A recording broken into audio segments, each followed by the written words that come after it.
ನಮಸ್ಕಾರ ಎಲ್ಲರಿಗೂ. ನಾನು ಮೊಹಮ್ಮದ್ ಹಸೇನ್ ಖಾನ್. ನಾನು ಕರ್ನಾಟಕದ ಬಗ್ಗೆ 2 ಮಾತನಾಡುತ್ತೇನೆ. ಕರ್ನಾಟಕ ಎಂಬುದು ಒಂದು ರಾಜ್ಯದ ಅಥವಾ ಒಂದು ಮಣ್ಣಿಗೆ ಇರುವ ಹೆಸರಲ್ಲ. ಅಖಂಡ ಕರ್ನಾಟಕ ರಚನೆಗೆ ಒಂದು ವಿಶಿಷ್ಟವಾದ ಸಾಂಸ್ಕೃತಿಕ ಹಿನ್ನೆಲೆ ಇದೆ, ಹೋರಾಟವಿದೆ, ಆಶಯಗಳಿವೆ. ಕರ್ನಾಟಕವೆಂದರೆ ದಿವ್ಯ ಮಂತ್ರ, ಕನ್ನಡಿಗರ ಒಗ್ಗೂಡಿಸುವ ಶಕ್ತಿ. ಕನ್ನಡ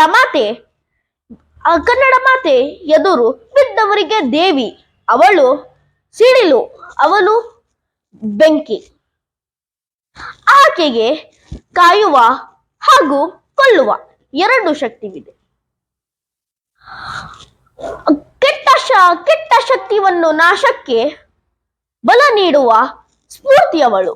ಅವಳ ಚಿತ್ರವನ್ನು ಮನಸ್ಸಿಗೆ ತಂದುಕೊಂಡರೆ ಎಲ್ಲ ಕನ್ನಡಿಗರ ಅಂತರಾತ್ಮದಲ್ಲಿ ಹೋರಾಟದ ದಿಟ್ಟ ಶಕ್ತಿ ಹರಿದಾಡಿರುತ್ತದೆ. ಜಯ ಕರ್ನಾಟಕ. ನಮಸ್ಕಾರ.